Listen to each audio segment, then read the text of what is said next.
अरविंद केजरीवाल को गिरफ्तार किया, 17 महीने मनीष सिसोदिया को गिरफ्तार किया, मुझे 6 महीने जेल में रखा, सत्येंद्र जैन को जेल में रखा है। और जब ठीक चुनाव करीब आ गया तो अमानतुल्लाह को आज पकड़ के जेल में डाल दिया, क्योंकि अब जमानत हो रही है एक के बाद एक।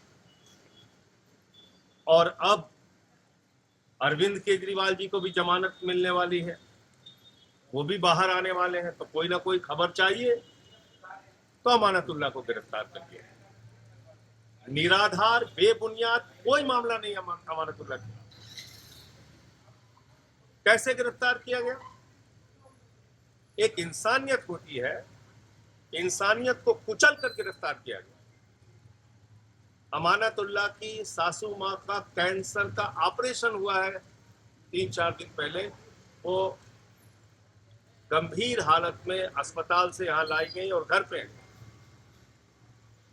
एक वृद्ध महिला जो जिंदगी और मौत से जूझ रही है, घर वाले बता रहे हैं कि भाई उनकी हालत ठीक नहीं है, हमने आपसे लिख के समय मांगा है।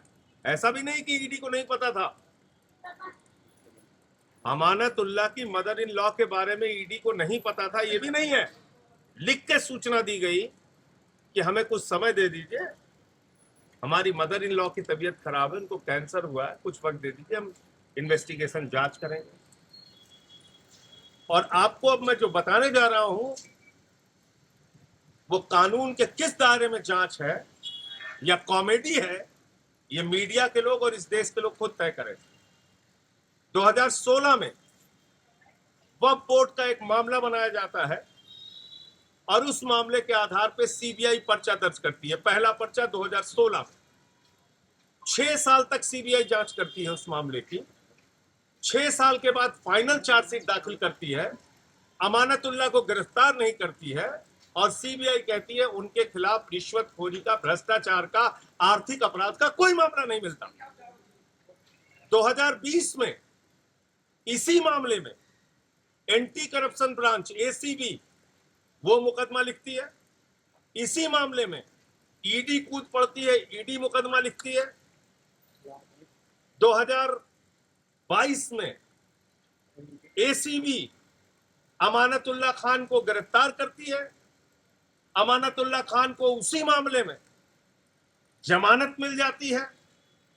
कोर्ट कहती है, कोर्ट की टिप्पणी है जब एसीबी से जमानत मिली कि अमानतुल्लाह खान के खिलाफ कोई भी भ्रष्टाचार, आर्थिक अपराध, रिश्वतखोरी का मामला नहीं है। उसके बावजूद 2023 में अमानतुल्लाह खान के घर पे ईडी का छापा होता है, ईडी की छापेमारी चलती है। फिर 2024 में ईडी बुलाती है, 13 घंटे तक पूछताछ करती है। किस मामले में पूछताछ कर रहे हो? जिस मामले में जमानत मिल चुकी है, जिस मामले में सीबीआई की फाइनल चार्जशीट दाखिल हो चुकी है। ये ड्रामा नहीं है, कॉमेडी नहीं है, तो क्या है? और आज सुबह सिर्फ गिरफ्तार करने के उद्देश्य से, जेल में ठूसने के उद्देश्य से, जेल में डालने के उद्देश्य से अमानतुल्लाह खान को गिरफ्तार कर लिया गया। मैं भाजपाइयों को कहना चाहता हूं, तुम पूरे देश के सामने एक्सपोज हो चुके हो और तुम्हारे नेता, देश के प्रधानमंत्री नरेंद्र मोदी एक तानाशाह के रूप में स्थापित हो चुके हैं। बड़े बड़ों की तानाशाही नहीं चली, तुम्हारी भी नहीं चलेगी। तुम भी एक दिन सत्ता से हटोगे, जाओगे और इन बातों का जवाब देना पड़ेगा तुमको। आप सिर्फ गिरफ्तारी पे गिरफ्तारी किए जा रहे हैं। सुप्रीम कोर्ट से ईडी को लताड़ लग रही है, सीबीआई को लताड़ लग रही है, जांच एजेंसियों को लताड़ लग रही है। बावजूद इसके आप सुधरने का नाम नहीं ले रहे।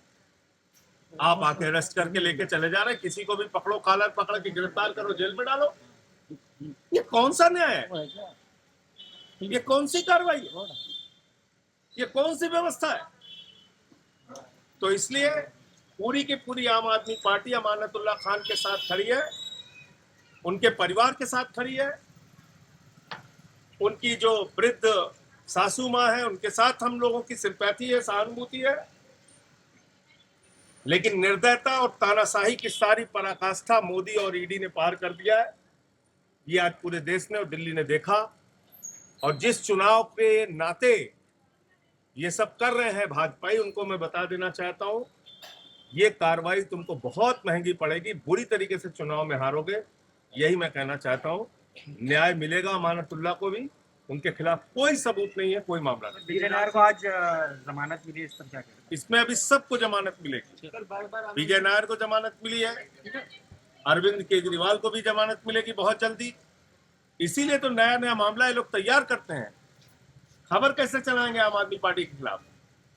सबको जमानत मिलती जा रही है, कोई सबूत है नहीं, तो बस एक मजाक बना लिया अपनी जांच एजेंसी के नाम पे।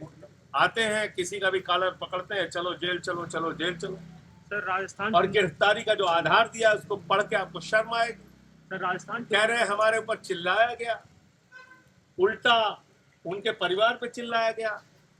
यहाँ का एसएचओ कह रहा था कि आरी से तुम्हारा घर काट देंगे,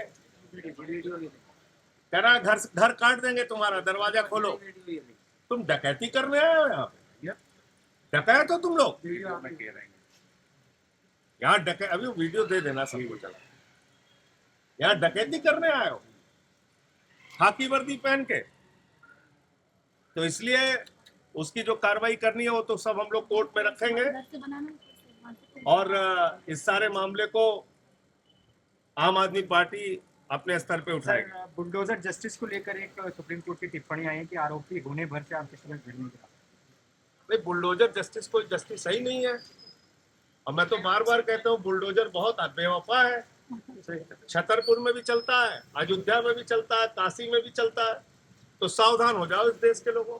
एक दूसरे पे बुलडोजर चलने पे जो लोग खुशी मनाते हैं, मैं उनको कहना चाहता हूँ ये बुलडोजर बहुत बेवफा है, कब तुम्हारी घर की तरफ मुड़ जाएगा पता नहीं। इसलिए सब लोग मिलकर इसका विरोध कीजिए, इस देश में हिंदू मुसलमान सब।